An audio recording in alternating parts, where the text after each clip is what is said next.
Dear Venerable Sisters and Brothers, Dhamma friends, today also we are going to have the day sermon. May everyone will get settled down and pay consent by 3 times sadhu, sadhu, sadhu. Namo tasse bhagavato arahato samma sambuddhasse. Namo tasse bhagavato arahato samma sambuddhasse. Namo tasse bhagavato arahato samma sambuddhasse. Punaca parang ananda bhikkhu amanasikaritva aranya sanyang amanasikaritva patavi sanyang akasanan chayatana sanyang paticca Manasikaroti ekattang ti. Dear Dhamma friends, we have taken this particular discourse delivered by the Buddha, namely the Chula Sunyatha Sutta, and we are Venerable Ananda question the Buddha, Bhante, I remember once you mentioned you are abiding by voidness. Have I got your idea properly? Have I listened properly? Have I remembered properly? The meaning what you wish to deliver. Then the Buddha says, yes, once when I was in the Kapilavatthu, that is original town, he has mentioned the clear word to Venerable Ananda, telling that while I was in the Kapilavatthu, I was abiding by voidness, that the word that I have expressed, you have heard properly, remembered properly, understood properly. Not only that, even now I am living in voidness, abiding by voidness. And taking this opportunity, Venerable the Buddha try to elucidate or explain, Venerable Ananda, the meaning of this abiding by voidness. So, as he tried to understand, even today it needs certain amount of explanation, because by just telling Sunyatha Viharana, abiding by voidness, won't communicate much to our mind. And we think that we are away from 2600 years of the Buddha. That is why we can't difficult to understand. But the episode that I explained appeared that even Venerable Ananda is not sure. That is why he is asking the Buddha in the later time, what do you mean by, or have I got it properly? So, giving the answer to our unknown situation as well as Ananda's situation, Buddha is slowly explaining from known place to the very deep levels of abiding by this voidness. So, if I am to summarize the last 3 days or the early part of this particular sutta, before going into the today's topic, the Buddha first explained, now Ananda, we are living in a Pubbārāma, the particular monastery on the east side of the Savatthi, known as Migaramātupāsāda. As far as we are living in this forest, or as far as we are living in this monastery, we have nothing to worry about the rearing animals and the agricultural work and all the kind of thing. We have nothing to worry about the gold, silver and other monetary aspects. We have nothing to worry about the other affairs between the villagers, standing on ceremonies and other rituals. Only if at all we have to worry about this forest, the monastery that we are living. Therefore we are void of or devoid of worries, tension, frustration regarding the worldly matters, if at all available, we have to worry only on the forest dwelling, monastic life. So this is the very first statement to indicate, as far as you know, as far as you appreciate, as far as you happy to live in the forest, and if as far as you appreciating this forest life, that very appreciation make yourself dwelling upon the voidness regarding the worldly matters, regarding the worldly frustration or worldly friction, the torturing, burning. And once that is explained, then the Buddha take Venerable Ananda deep into this idea along the same concept. He says, now when and where you appreciate that living in the forest and only the monks are there and forest notion is there, and again when you come back to the attention to your own body, then you can be devoid of the worldly senses as well as the monastic senses, if at all you are worrying about your body, or your worries and frustration and tension is limited to your body. And therefore, as far as you know, you are dwelling on the body, that very appreciation, that very dwelling upon the body, make yourself free from all the other worries. Of course, this dwelling upon the body exactly not mentioned in this Chula Sunyatha Sutta, but in between you can assimilate that is what it happened. And then the Buddha says, when you are dwelling in the body, here now I am, as far as you are in the present moment, or diligent and vigilant and mindful about your body, the body means, the corporeal body means nothing but four elements: earth element, air element, water element and the fire element. And when and where you pay attention, at a given time only one element is prominent, one donkey at a time. So if your attention, your adverting nature of the mind is sharply focused to that particular prominent element, that means now you are free from the body, you know only that particular element. And this particular sutta, the Buddha take the earth element. Now you in the forest, and being in the forest, you are only aware and you are dwelling upon the earth element.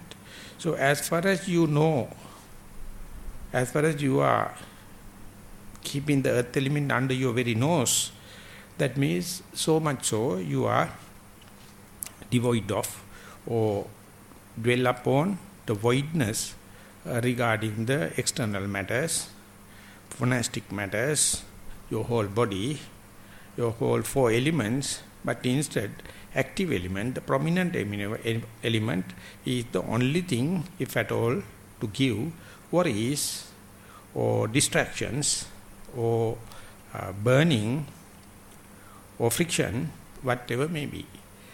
And yesterday in the talk, towards the end of it, we tried to develop this argument further according to the parallel to the sutta itself.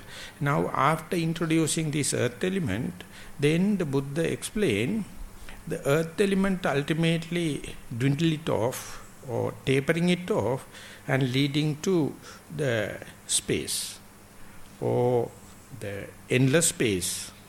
So this is very from the scientific knowledge to the mystics. Now it is going to go. So therefore, of course, up to the earth element, one can deduce what the Buddha explained through the rational thinking, inferential knowledge. but someone to understand how the earth element leading to space or air element leading to space, that demands hell of experience. Only the experienced person can second this idea what the Buddha is suggesting. So my proposal was not basically on the earth element. I took the example of air element as far as we do sitting meditation and pay attention to the in-breath and out-breath, that is the movement of air column, air draft.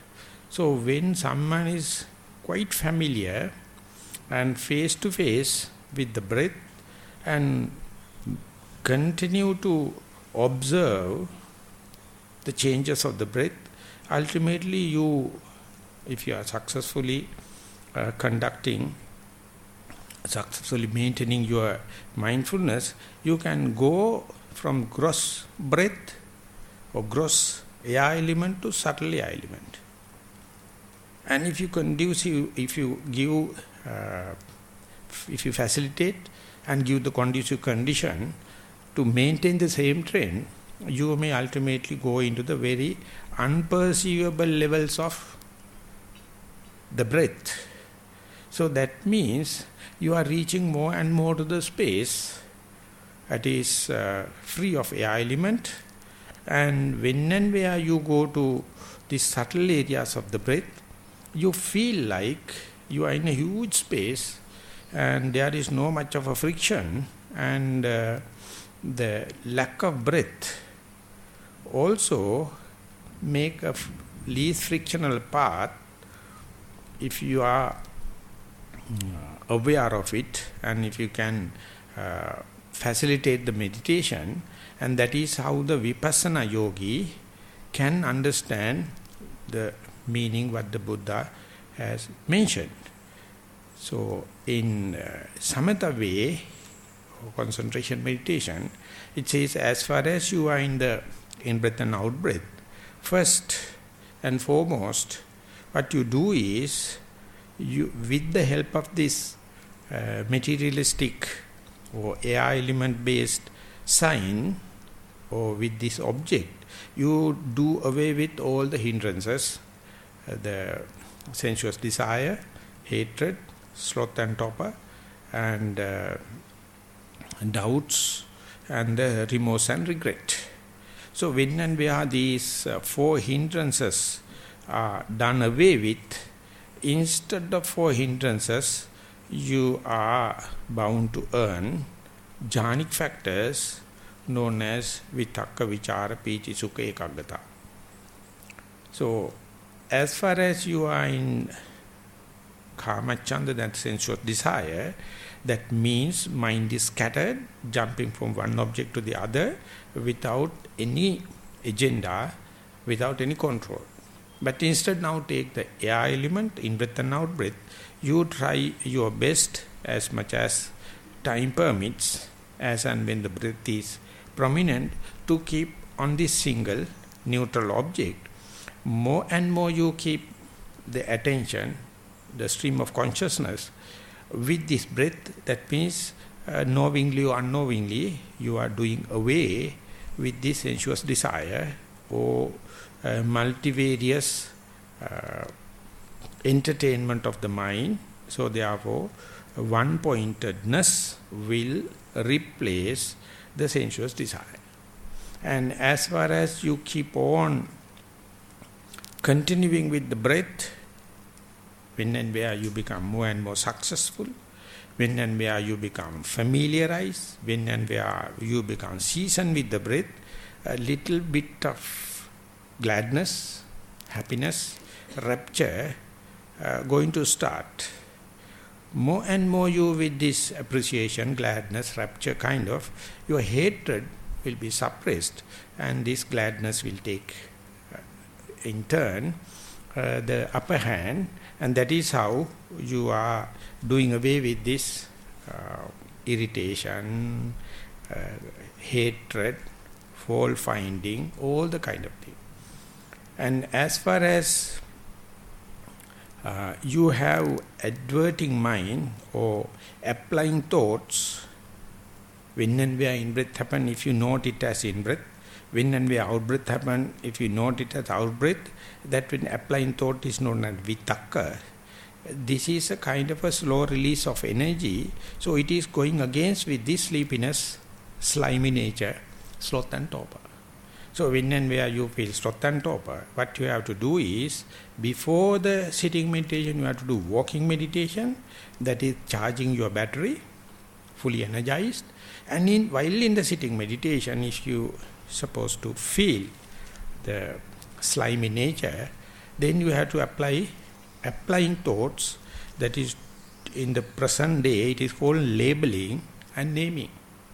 If you label it again and again, in and in, out, out, in, out, or in breath, out breath, like.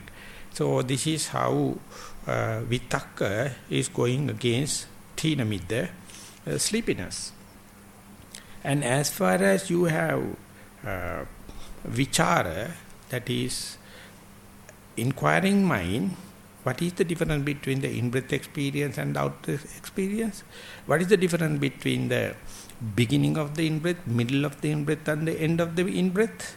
And what is the difference between the in-breath to in-breath when continuous chronological observation going on? That kind of inquiring mind do away with doubts, entertaining doubts.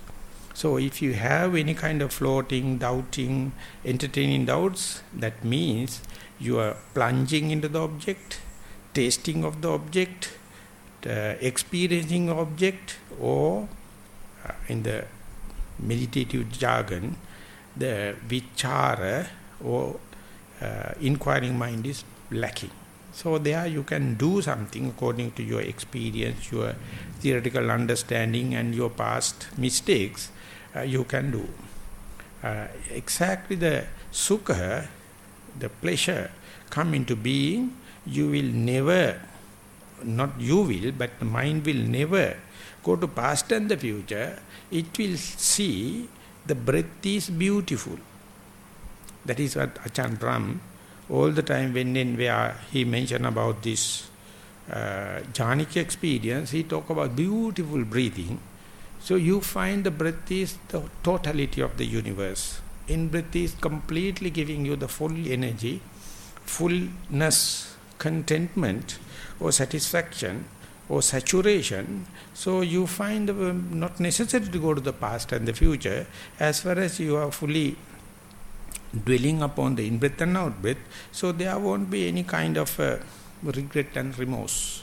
So this is how they are going to change. But if you are well-versed in the book knowledge, you can see while it is happening. But it is not a must. Even you know or not, this is the way, the theoretically it explained, hindrances are being replaced by jhanic factors. So then you find you can keep the breath in face-to-face for longer time. This is the way normal yogi is experiencing. Earlier he or she finds very difficult to keep the track with the breath, because breath is very neutral. Mind is wandering off, daydreaming, fantasizing, running up and down just like a wild buffalo taken into the civilization. But due to the incessant effort with resolution, one day he or she can understand the little bit of concept. One-pointedness comes, then the wandering mind, daydreaming mind reduces. When the little bit of rapture, the success going to experience, no much of hatred. Likewise, one by one it is replaced. Ultimately, when and where you can keep the mind away from these hindrances, that means keep the face-to-face with the breath, you feel you develop kind of a mastery, kind of seasoning. The more and more you can sit longer, you can more and more you be with the breath, and your body and the mind both cooperate you now to continue with the breath. When that happens, it is called the first jhana. in the jhanic jargon or in the concentration meditation or serenity meditation. But even as a vipassana yogi, even though you are not going into the jhanic status per se, you can understand this is how our progress is happening. More and more you go there, more and more you season it, more and more you familiarize it, later you may find, without noting and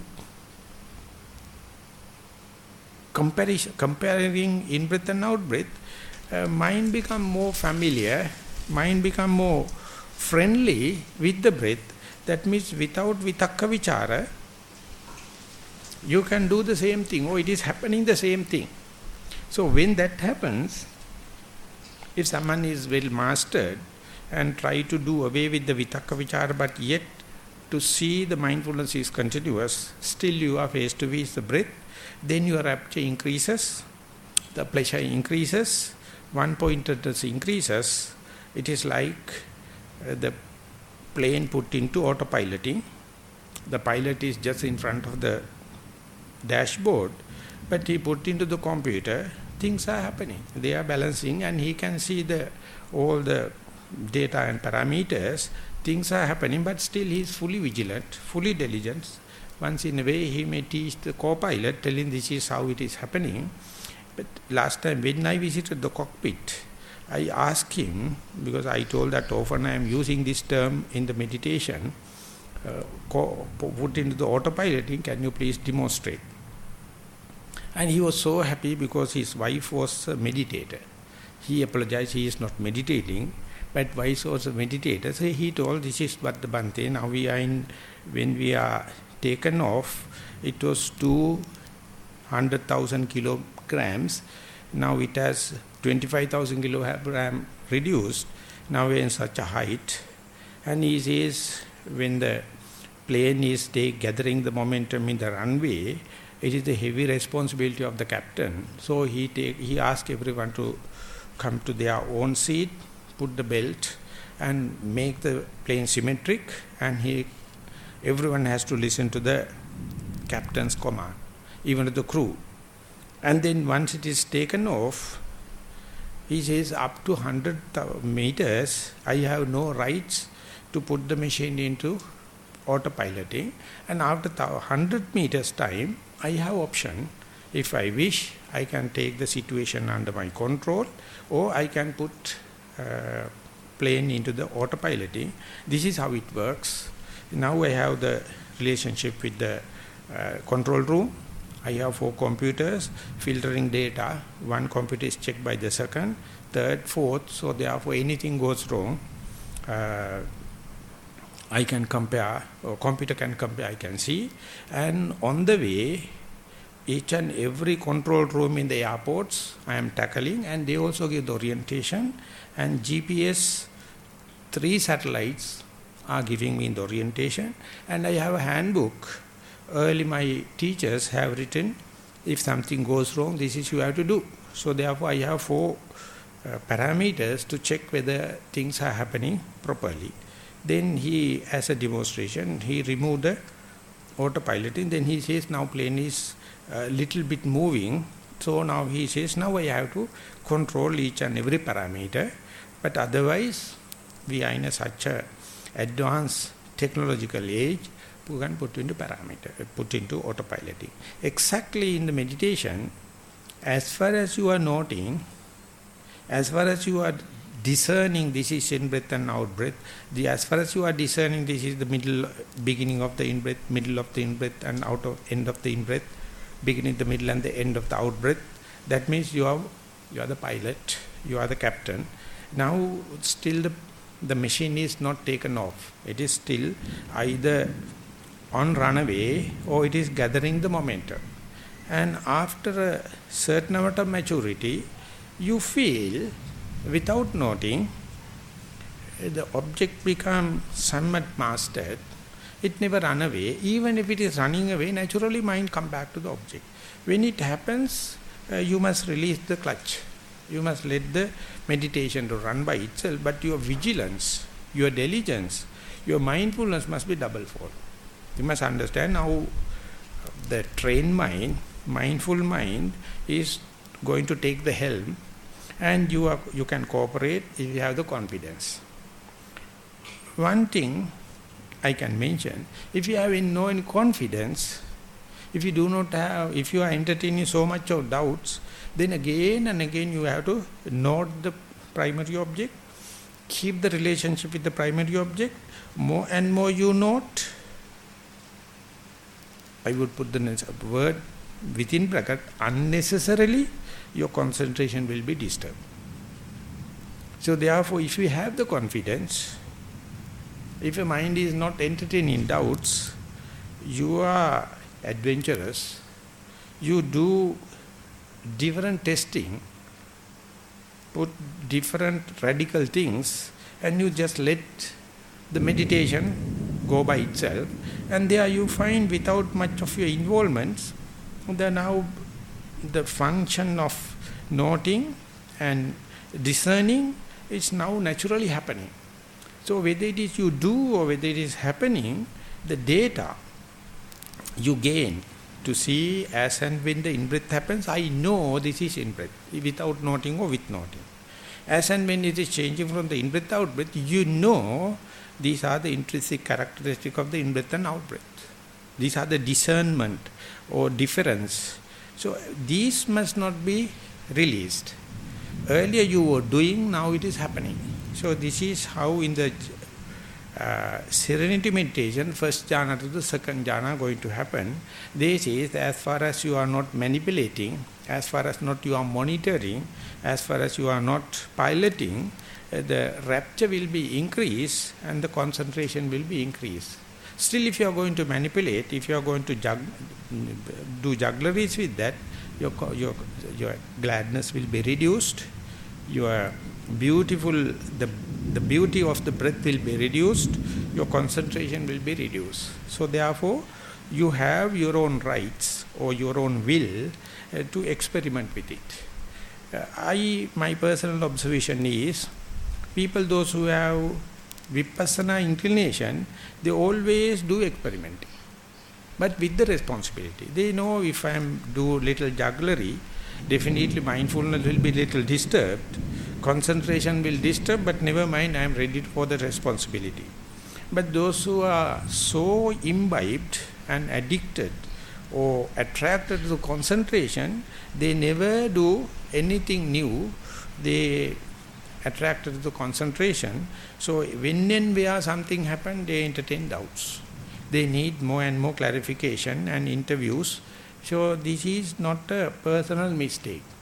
We are born with this kind of characters. Some people are risk lovers. So for my calculation, they are the vipassana people. Some people just go in the track, just like a train. They never think about going out of the track. I see they also have the same rights to see the nibbana or the things as they are, but they are a little bit of concentration biased. But whatever may be, when and where you learn the autopiloting, later you may see that your rapture or gladness itself is sometimes urging you to note, or sometimes while in this good balanced symmetrical experience, a mind may go radically into some kind of pleasurable, desirable, sensuous thoughts, or hate can happen. They come and go, but it is disturbing your smooth flow. When that happens, you feel like tightening more and more tightening, and there you have to give up a rapture or the gladness, and you confine only to the pleasure and the one-pointedness and equanimity. That is the point where second jhana to third jhana according to the serenity meditation. And the last one is the fourth jhana. You give up the pleasure also and abide by the one-pointedness and the equanimity. And that is the point even the commentators accept. No more you can feel the breath. Now, earlier you feel the difference between the in-breath and out-breath disappears, it's a very good sign to say it's progressing. That means if you are not entertaining doubts, you can let that happen, and ultimately you see totally in-breath and out, both the in-breath and out-breath become unperceivable. If you properly handle the state where the difference between in-breath and out-breath is disappearing, still if you are not entertaining doubt, this task is a simple one, because breath is now reduced, but still you know, without a sign, without the object, still the mindfulness continues. Still the concentration continues.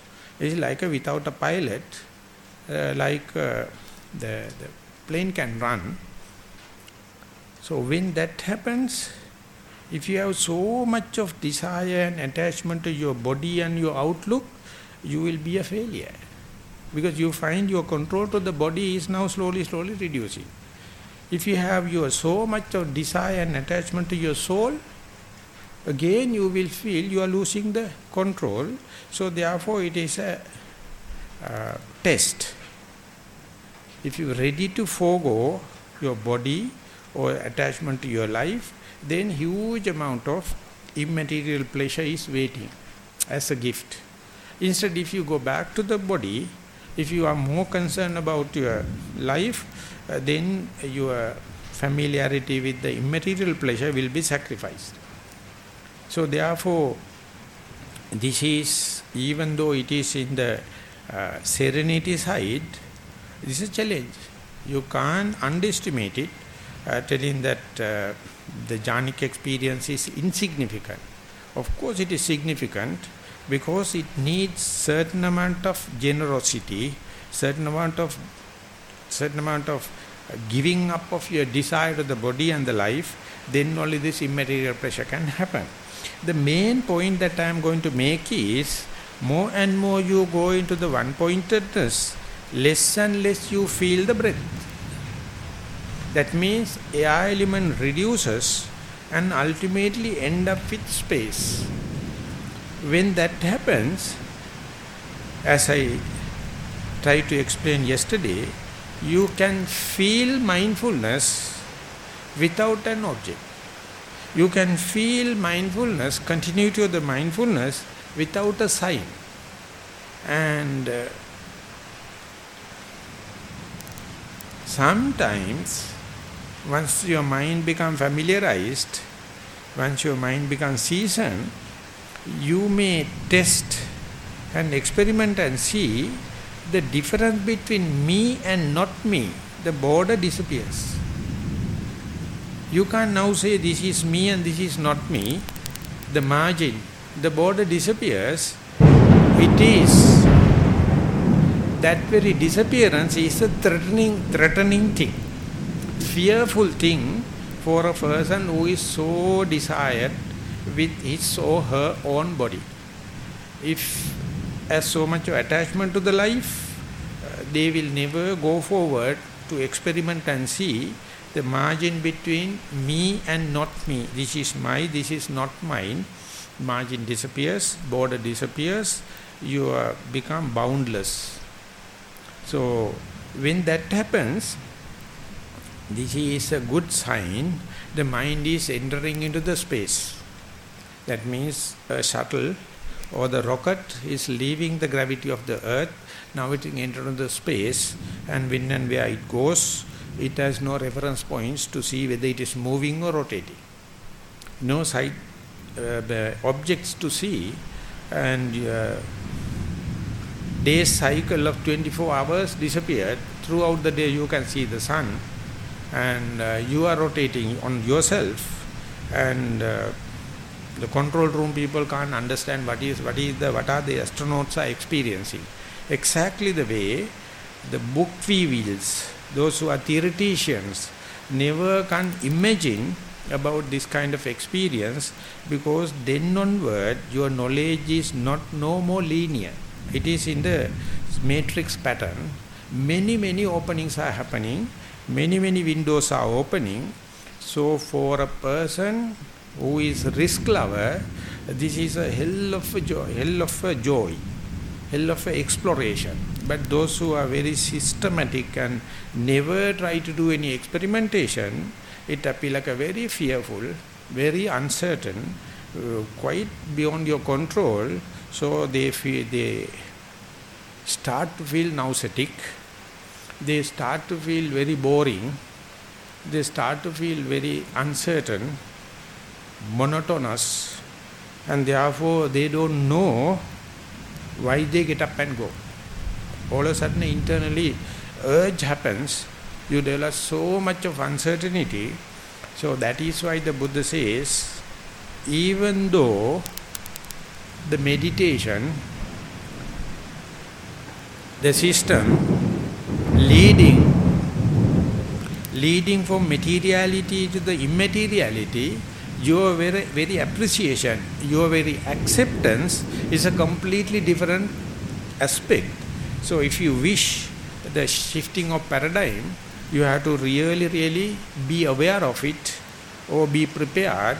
Then you can go into this space-like atmosphere, light, no sign, mindfulness is intact, kind of a concentration is intact. You can't feel this is me, this is not me, but the progress is happening. So this is somewhat preparing yourself for deeper level of dwelling on voidness. So now you from material to immaterial thing is happening, known to unknown thing happen, bound situations, boundless situation going, but this is not the Nibbana, this is not the final destiny, but this is how the progress is happen. So once someone come up to that appreciation of the voidness, this is not the void, this is called space, appreciation of the space happens, only the adventurous people, only the risk-loving people can go into it. Others may go, but consider it as a mishap, consider it as a fearful, consider it as uncertainty, imbalance or something wrong somewhere. So therefore, under such circumstances, your theoretical understanding, book knowledge is quite important. And the second thing, if I am to cite, is your past mistakes are quite crucial. If you have gone there and refused earlier, the moment you go through it, you understand, yesterday I had my doubt, so therefore I went up to the brim and came back. But today, due to the theoretical understanding, due to the preparedness, now I go on beyond, like you can compare only with your past mistakes or past your memories or your past experience. So therefore, whatever the mistake you do in meditative life, nothing to throw away. Everything has its own due value, but the yogis with less and less experience, they are always find a reason to complain, telling my meditation is no good, it's a failure, uncertain, no consistency, all kind of things happen because they don't know when and where you are successful. You understand it is due to past mistakes. So therefore don't throw away, everything has its own value. So when and where you go to this akasananchayatana, of course it is the samatha state, but vipassana yogis also can experience mind going to kind of a space, no sign, no in and out difference, but the continuity of the mindfulness is there and the concentration is there. That mindfulness, which is still continuing, consistent, without sign, is of course much advanced than the mindfulness which is based upon the sign, based upon an object. So this is the way we go from gross to the subtlety.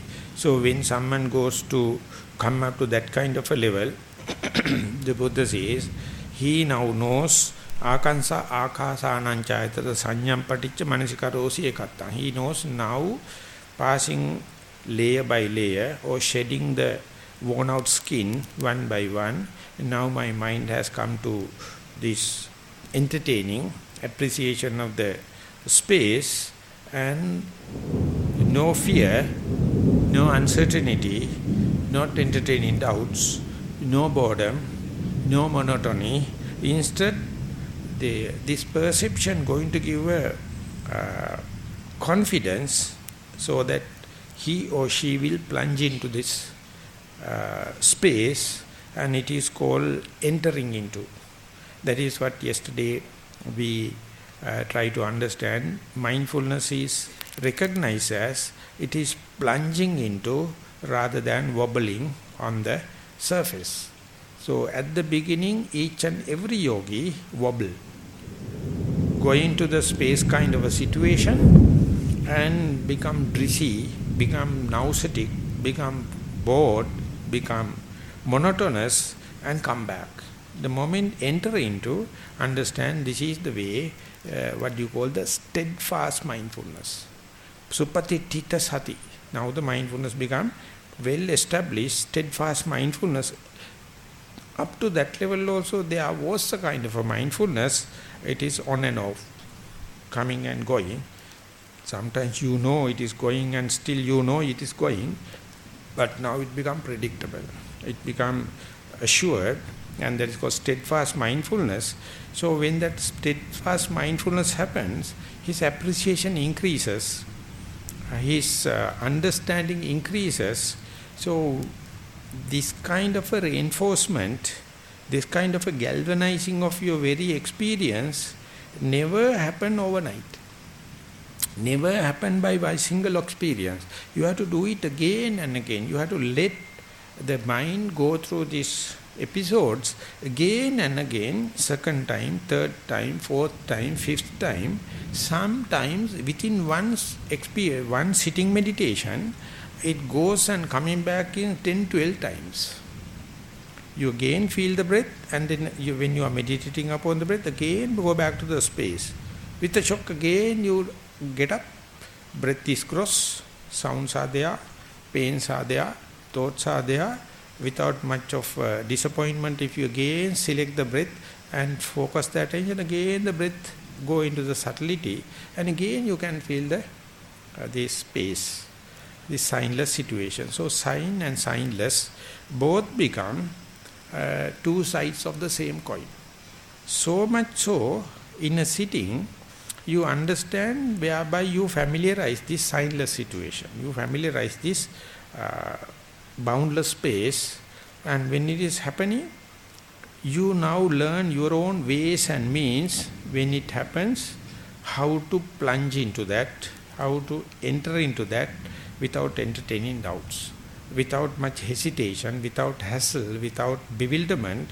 So this is called pakkhandana. Pakkhandana means plunge into this akasanam chayatana sanya. As well as pasidati, you develop confidence. Of course, now when we are listening to the Chula Sunyatha Sutta, this Buddha explained, Buddha tried to give kind of a confidence, but it is external. It is something artificial.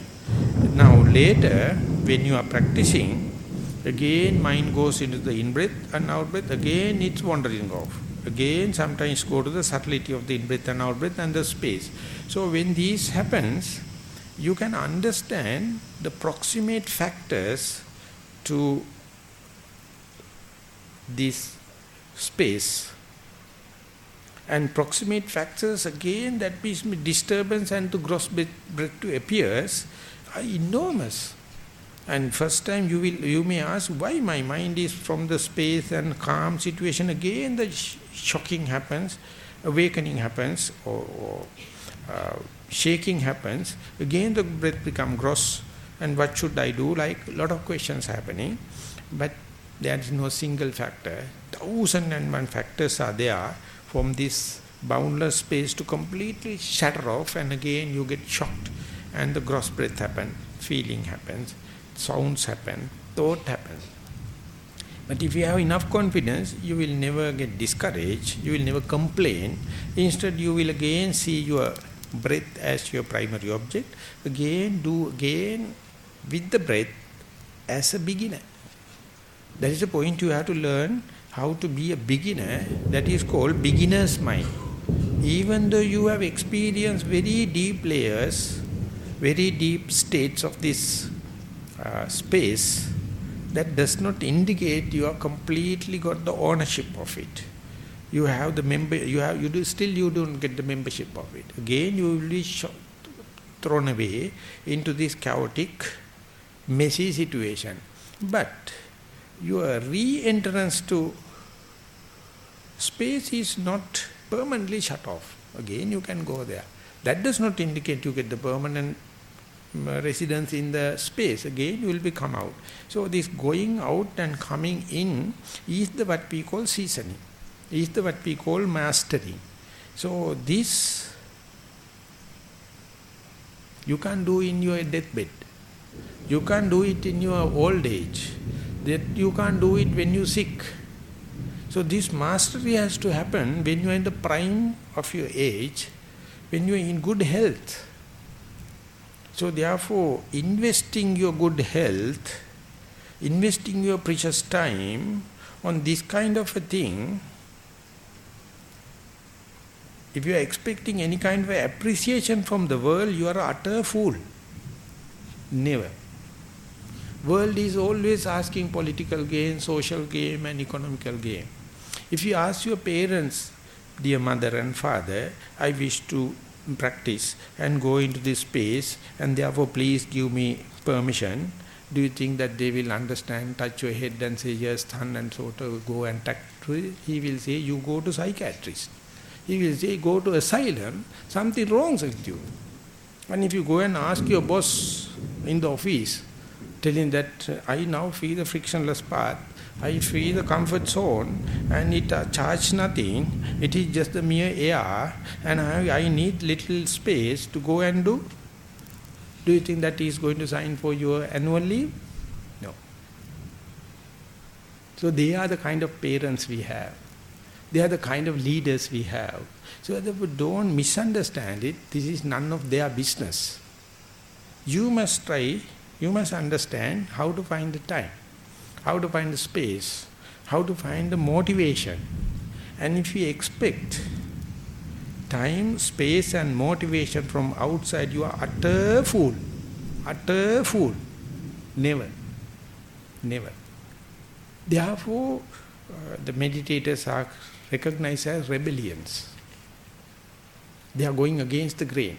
Not only they are going against the grain for material to immaterial, to the social norms too. So therefore, this is called noble quest, Arya Paryesana. And those who do not know the intrinsic nature of vipassana or inside meditation, they always find fault with others, telling, I know the path, but the thing is my wife is not happy with me, or my husband is not happy with me, or my family members are not giving me the permission. That means still you have not understood the word meaning of vipassana, or simply I would say, you have not understood the word meaning of mindfulness also. More and more you to understand the word meaning, at least the mindfulness or sati or diligence or vigilance, or to understand the word meaning of the inside meditation, you have enormous treasure inside yourself that is called cosmic library. Whole knowledge is inside. Don't rush. Don't try to be smart. Let the time permits. When and where the time happens, take the opportunity, try it again, and each and every difficulty, each and every impediment is nothing but a test, nothing but a hurdle. So more and more you work it out, that your basic knowledge is get reinforced and galvanized, and ultimately, of course, you may feel very sorry because you can't communicate with others, because that is happening in such an intrinsic way, such a personal way, such a related to your own background. Therefore, whatever you experience, no one can rob. You can't share with others. Only you have to go back to the Buddha and ask how he explained in his sutta. Then you can ask other person, please go and see that particular sutta. If it is the same thing, you may understand what the Buddha is telling. So this is how Dhamma is come into the living force position. You feel it, more and more you apply, more and more you experience it. It is demanding your own experimenting, your own radical reflection, your own reinvestment, and more reinvest it. So you learn the art so that the momentum you absorbed and pulled into this dwelling in voidness, it become like a hobby. It is no more a task, no more tiring one, but it is like a hobby. It's going on. Therefore, the akasanancha the sanya padicca manasikarosi ekatta, when and where someone is attending to this perception of the perception of signless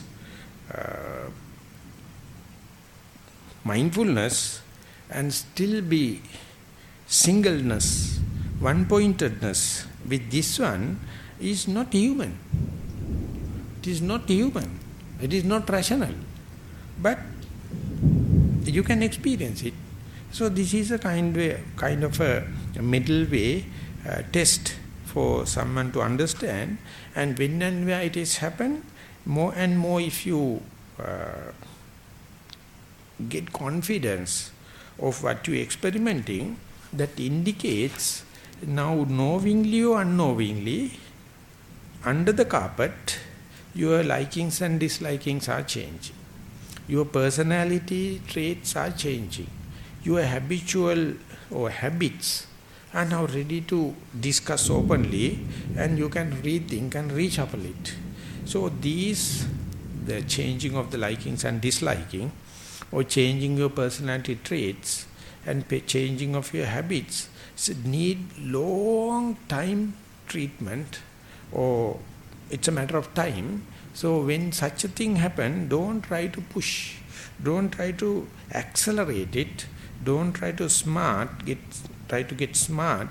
Instead, our Lokohamdru used to say, when such a thing happen, don't change your feeding habit, don't change your sleeping place, don't change your timetable. These factors must be fixed. These variables must be fixed. You apply mind again and again on the same cycle, so that it is getting reinforced or getting galvanized and under different circumstances, but you give as unique as possible the variables that we can take under control. That is what we call meditation center. That is the place where we can do this experimenting that need no any equipment, need no any kind of a thing, but we need a forest, we need a tree, under a tree, or go to a vacant place. But don't take it very simple, because this seasoning to take place, this galvanizing effect to take place, it has to apply again and again and again. More and more you apply, you are become independent of Buddha. You become more and more independent of Dhamma. You become independent of other co-practitioners, because you develop your own confidence, and that is how the contentment or satisfaction or saturation going to take place. It's happening very slowly, and you feel like accelerating it. That is not appreciated, that is not promoted. And santittati, you feel little by little this space, the endless space, as your second nature. If I am to cite or remind yesterday example, so once you go into this, the subtle breath, an unperceivable breath, and when and where you get familiarity with that, and next day with that positive thinking, with that glad mind, when you sit, you often may decide at the end of the in-breath, just at the in-breath, at the end of the in-breath, this space is there. Just at the end of the out-breath, this space is there. You have nothing to wait till whole breath ceases to exist. In between in-breath and out-breath, the gap is there. And everywhere it is agglomeration, in between lot of cleavages, cracks, porosity, huge space.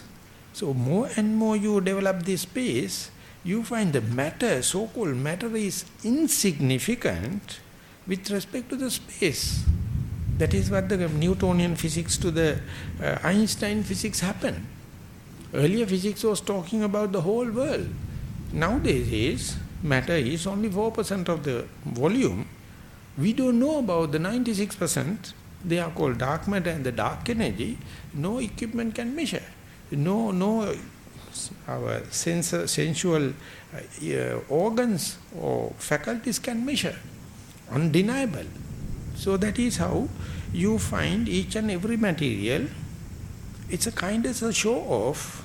If you penetrate into like a laser beam, you can see through it, and it's a huge space. And once you try to see space everywhere, later slowly you will understand this space is my real home. This is my second nature, and you can't do away, even if you are in the day-to-day mindfulness, nothing appears solid, nothing appears unity. Everything is an agglomeration. So when I was in London, when we giving the talk, they told, Bante, 2 days time you are going to have a sightseeing in London, you will be going in the tube, and they are always announcing, mind your gap. So when you are stepping into the platform, in between there is a 4-inch gap between the train and the space platform. If you put your leg into, while the train is running, finished. So always you have to mind the gap. So when you become meditator, you find everywhere the gap is more prominent than the solidity. Gap is more prominent than the concrete nature of what you call the matter.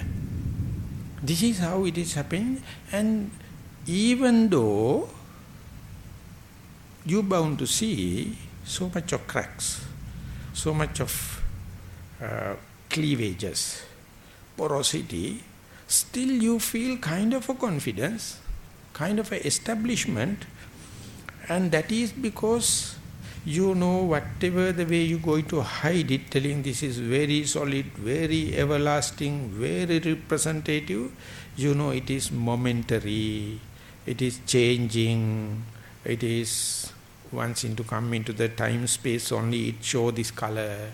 Beyond time space there is no such solidity. So therefore, moment you understand it, you get a kind of a hotline connection with Dhamma, what the Buddha is going to teach.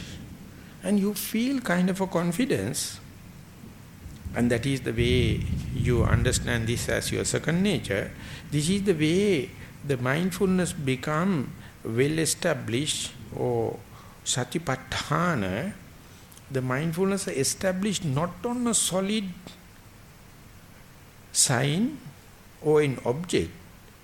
It is much more comfortably established in signlessness, established in endless space, but even then, mindfulness is steadfast. That is what is called satipatthana. It's get more and more established, more and more develop confidence and contentment. So your desire, your demand to go to a very silent place, air-conditioned room, no mosquitoes, no flies, and sitting cross-legged and close your eyes, and all the kind of appear like a baby's game. They are necessary as far as you are at the beginning, of course, to introduce it.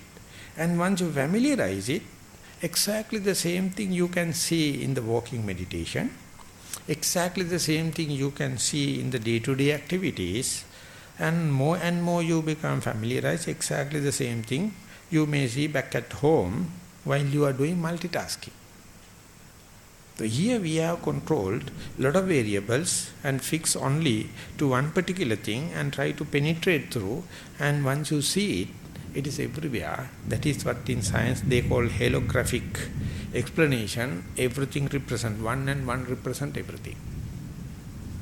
So this is a mathematical way of explaining it, but the Buddha says you feel more confidence to see the cracks. To explain this, the commentators give an example. I hope it elucidates and exemplify the thing that we are talking about. He paint a picture on a very traditional monastic life. Imagine a monastery close by a road, and there's one person who is selling begging bowls, and he says, Patra, Patra, Patra. He is shouting and going. And the particular monk living in the monastery, he wished to buy one, but he can't handle money. But he knows in the office, in the safe, money is available, but the treasury is not there. Today, luckily, our treasury is here. Anyway, so that situation, treasury is not there. Then he clap and ask the person, hey, vendor, I wish to buy one, but I have a question. No one to handle money. He says, never mind. Once you selected, in presence of you, I will tackle money for yourself. First you select a bowl. Then he look at all the bowls and he select one. This is good. And negotiate the price. And while now deal is almost defined and confined, and while looking at it, monk find the welding they have done in the middle, there's a small hole. And it is very difficult to see because it has been coated with the sesame oil. So when he is putting against the sky and he says, hey, there is a crack. And then the dealer is reducing the price. And before going to the safe, again he is observing and he finds the second crack or second hole, or second weakness. Then he says, I like this shape, this is good material, but you see, there's another hole, another crack. Then again he reduces the price. And again he is observing, he finds the third one. And he says, no, you see that your product is so and so with this thing, and therefore I am not going to purchase, so otherwise you have to bargain it. So after painting this picture, the commentator is asking, finding this fault, finding this hole is good or bad? Before paying the price, before writing the receipt, finding this fault is good or bad? Usually finding fault is a bad habit. You are not diplomatic, you are fault finder and finding always the disadvantages and kind of thing. But come up to this situation and see, so all the compromise we have done in the world regarding the matter so far is because we have not seen these three cracks. If you see it, you will never give so much of value. If at all you are going to give, you have to negotiate. These are the three signata. The impermanent nature is the first crack. If something is impermanent, it is leading to suffering. This is the second crack. Third one is, even if it is impermanent, even if it is torturing in nature, uncertain, it is not under my control. This is nature. So therefore, knowing this, our parents are not happy. Our teachers, our boss, they are not happy. They wish to say, see everything as beautiful, see everything as consistent, see everything as unity, everything as intrinsic. So therefore, entertain it as much as possible. And that is what the King Suddhodana did it for the Buddha to be, the Prince Siddhartha. Never allow any sick person to appear inside the palace or inside the citadel. No any old person to see. No any dead body to happen. No any renounced person to come. So exactly you go to a developed country, a capital city, this is exactly Suddhodana is the ruler. They don't allow you to see sick people. Everyone must go to hospital. Everyone must have insurance for health. Otherwise, no visa, no permanent residence, no membership. All people, everyone must go to the house for elders, They can't totter here and there in the town, because town is full of made out of God and is a full creation, very clean, very scientific, and no, it is free from all the kind of sick people. Carcass. Even if your mother died, you have to get the permission from the town council to bring the carcass to your house. Otherwise, directly it has to go to the undertaker. You can't take, because it is so much of germs. You must not take home. If you wish, you have to get a special permission, because this is the way they wish to create the picture. If a monk is going, when I go to the airports, from a long distance they say, hint the other security fellow, check it. So I have to stretch my hand, put the right leg forward, and they have to put the air, X-ray, everywhere they ask excuses to touch my unwanted places. This is how we are being treated while I am traveling. Because more than any sensuous being, monks are cracked fellows. There are something wrong somewhere. So security people from a distance, they sign each other. So what I do is, before going there, I stretch my hand, keep my leg forward, then he look up and down. Are you familiar with this kind of security? Yes. I say more than the international flights, I familiar this in the local flights. This is the way we try to keep away from this three signata. This is the way we do away with this impermanent nature, the suffering nature, and the beyond control situation. So whatever the object you are observing, maybe rising and falling, maybe in breath and out breath, or if I am to take little time on the left leg than the right leg, more and more you to see, you find it is indefinable. It is disappearing. You feel it is a object. You take it as it is a sign. Sign and object means something existing at least for 2 thought moments. At the beginning you see breath is breath. Right, left, in breath and out breath is significantly different from the out breath. But more and more you go there, your very mindfulness go to very steadfast situation, no difference between the in-breath and out-breath. Still if you go there, no difference between the rising and falling and the in-breath and out-breath. Still if you go further, no difference between the right leg and left leg or walking or sitting. Everywhere, ultimately you find this common character, everything just arising to passing away. Not remaining for 2 split seconds. So therefore, taking a sign, naming it as an object is a joke. There's no, they are not remaining, they are not allowing, they are not facilitating your mind to take any sign. So when it goes there, you become so nauseatic, you become so allergic, become uneasy, because our mind so much since unknown time based upon these labels, signs, perception, reification, cognizing, recognizing. So whenever these signs disappeared, Buddha says, you appear like yourself disappearing, your conceit disappearing, your desire disappearing. So this point onward, it is meditation, materiality also becoming subtler and subtle. Your explanation, your relief, your understanding of voidness also become palatable, digestible, but it was never we hear in the worldly knowledge. But still, its potential is there. That potential is available only for human beings, not other beings. No any animal, no any other celestial being can understand it. That is why, more than abiding aboard of any animal or any lowly or higher, human kingdom or human world is so precious.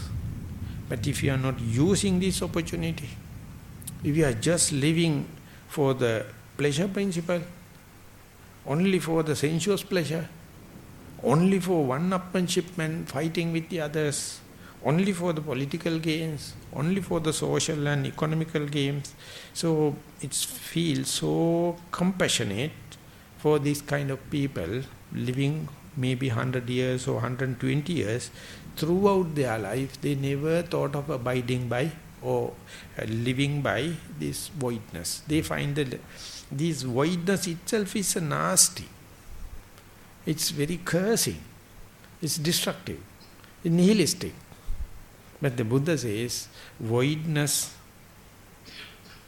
of frustration, voidness of tension, the burning nature, torturing nature. So it is available, but not so easy and cheap as others. So when you go there, moment you to understand this or appreciate this space, your deductive knowledge, inferential knowledge will tell you, by abiding this perception of voidness, you are completely devoid of worldly worries regarding the agricultural and animal husbandry problems. You are devoid of and void of all the financial problems, so gold, silver and any other thing. You are free from all the village bondages or household bondages and standing on ceremonies and that duty and this duty. Even though you are in the forest, you have nothing to worry about the dwelling and the forest. Even though it is happening in your very body, you are devoid of your sensation or distraction or friction of your body. Even you go into this through the air element, now you are free from air element too. But even though there is no such a solid, concrete materiality, you find the frictionlessness, you find the comfort, you find the middle path, and this is not the end.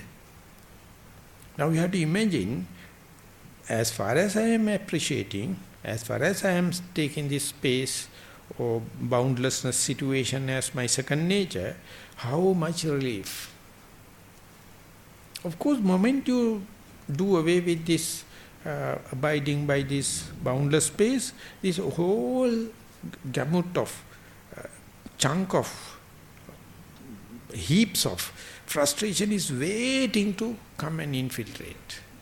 So you have to keep it, your territory, as much as possible wide, well established, your second nature. Otherwise, this frustration, the tension, they are waiting. So therefore, whenever you are calculating from the theoretical point of view or philosophical point of view, you will see this is kind of a mind game. Temporarily, of course, you can be there. How can you think about a life without these responsibilities, multitasking, frustration, and tension? But what happens is, more and more you to appreciate this abiding by this boundless space, or we will say voidness. The Buddha says that very thought moment is so powerful, it is so strong. By just thinking about your past experience of abiding by voidness and abiding by boundless space, you can blow off all the frustrations. That's why yesterday in the question and answer I quoted that Muji, the person who is telling, people are so much of in the panic, hysteric, frustration, disappointments, and emotionally so depressed, and they come and ask in front of Muji, how can you are so relaxed, you are so in the presence of the moment, and would you mind to give me a clue or advice, how can I do away with this frustration? Then he says, I asked them, the bloody frustration, that very bloody panicky situation, that very emotion can't live without your mind, your consciousness. It can only pester your consciousness. Without consciousness, they have no life. But if you know, your consciousness can live without any panic. That's the answer. Recently only I listened to this YouTube, and later, politically, exactly the same thing happened in Russia. In Sri Lanka also there were some kind of issues. In Russian Muslims, they went to the government and told they need this and this situation and condition for Muslims to live in Russia. So therefore constitutional relief must be there for the Muslims. You know what the Putin mentioned? He went to the parliament and he told, Muslims are minority. If the minority wish, they can live with Russia. But I know this minority can't live without Russia. But they must understand Russia can live without them. If you fit into our system, don't mind. But we are not going to fit according to you. Mind you, we can live without minority. The clapping went for 5 minutes. This is exactly what you have to tell your mind. This bloody panic or frustration or hysteric situation or the neurosis, they can't live without my consciousness.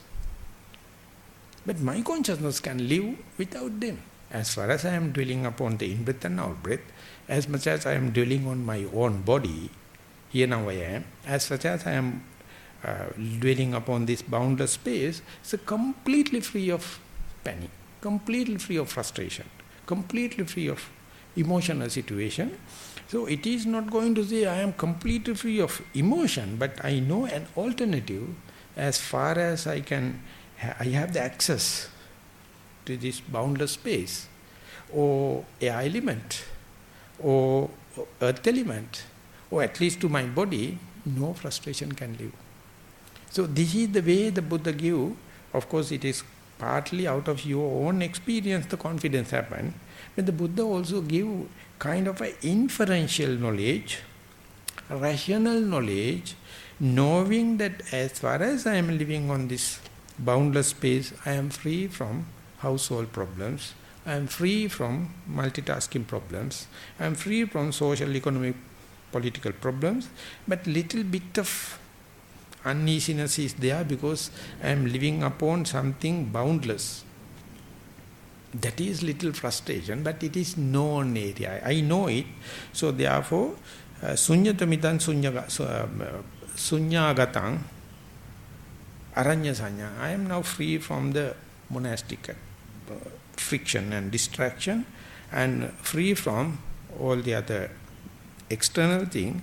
I have little bit of a friction, I have a little bit of frustration, that is that my mind is not much happy with this boundless space.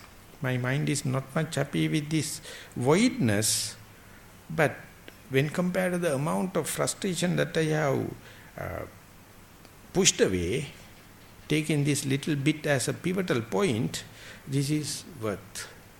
So this is how your inferential knowledge, your rational knowledge, your justification must be. So therefore, while you are practicing, while you are seasoning with the in-breath and out-breath, as far as the in-breath and out-breath is undergoing this kind of evolutionary changes, your inferential knowledge also must be backing in order to take the correct reflection. That correct reflection is known as radical reflection or wise reflection. In Pali it is called yoniso manasikara. So just mere by yoniso manasikara you can't do away with this question. You have to do practice. While practicing, yoniso manasikara must come and facilitate it, and then you feel you are not the same person. You are looking at the problems, you are looking at the difficulties as a question paper, or as a task, or as a challenge. More and more you go through it, kind of a reformation, kind of a refining, kind of a ways and means are increasing. So it's the Buddha, as an example or simile, he says, when a reptile is growing, it shed off the worn out skin. Like you feel the old your liking and disliking are just like a worn out skin. Leave it aside, no problem. And your so-called personality traits, you think I am so and so and all the kind of recognition, they say it is just a worn out skin, you can drop off. And your habits, you think this is the habit, prime important habit, but it is just a habit, not the habit. A lot of habits are there. So you will be given then, and then you can see again your worn out skin going. What happens is, you will more and more join with that kind of risk-loving people and the vipassana people, and they are always ready to reshuffle their likings and disliking. They are ready to reshuffle their personality views. They are ready to reshuffle their hobbies, and instead they take vipassana as a hobby. Vipassana become an addiction. So I would say, as far as the addictions are concerned, drug addiction is not much serious. Addiction to vipassana is the worst. So with that remark, I am going to stop today's work. Thank you very much for listening.